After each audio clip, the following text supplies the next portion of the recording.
이혼이 아닌 졸혼 상태에서 이성교제는 외도로 간주될 위험이 있습니다.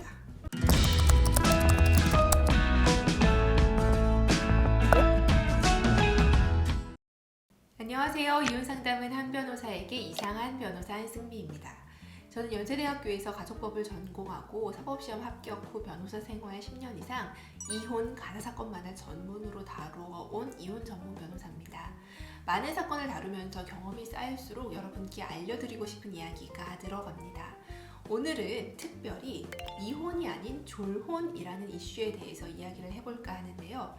이 영상만 끝까지 보시면 졸혼이 무엇인지, 내 상황에서 졸혼이 나을지 이혼이 나을지에 대한 답을 얻으실 수 있을 겁니다.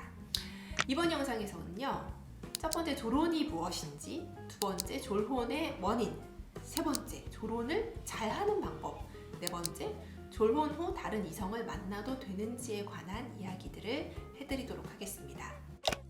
첫 번째 졸혼은 무엇일까요? 졸혼은요, 말 그대로 혼인을 졸업한다는 단어인데 2016년경에 연예인 백일섭 씨가 본인의 졸혼 사실을 공개하면서 일반 대중에게 더 알려지기 시작한 말입니다. 법률적인 혼인관계는 유지하면서 부부가 간섭하지 않고 각자의 삶을 사는 것을 말하는데요. 실제로 우리 주변에도 남편은 시골에, 아내는 서울에 거주하면서 대소사 때만 만나는 경우들을 왕왕 봅니다. 졸혼은요, 법률적으로 정해진 방식은 없고요. 법에 정한 혼인의 형태도 아닙니다. 그래서 졸혼 관계에 관해서 법률적으로 따로 보호를 하거나 규제하는 법도 없다는 것이 핵심입니다. 그럼 두 번째, 졸혼을 왜 할까요?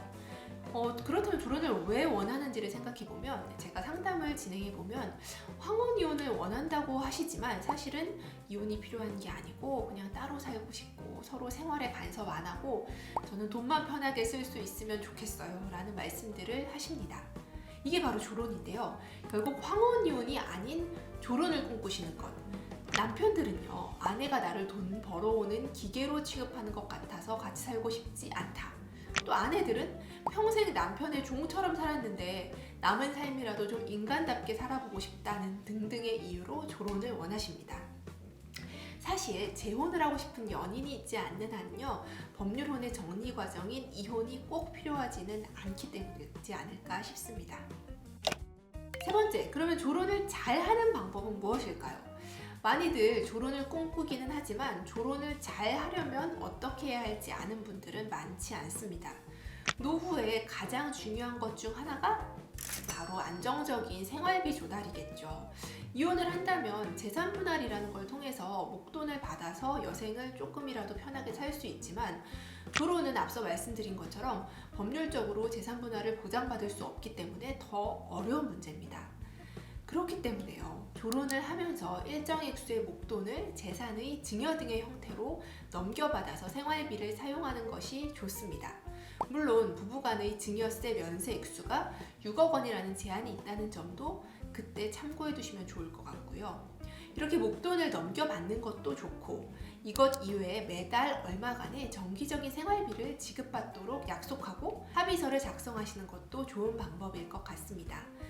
그 합의서는요, 이혼 시 재산 분할에 관한 판결처럼 강력한 효력은 없지만 일단 합의를 해준다는 것은 상대방에 대한 어느 정도의 심리적 압박이 되기도 하고요.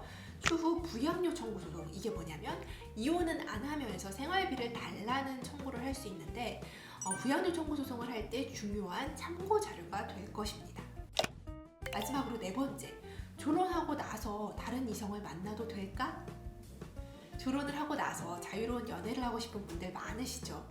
분명히 결론부터 말씀을 드리면 이혼이 아닌 졸혼 상태에서 이성교제는 외도로 간주될 위험이 있습니다.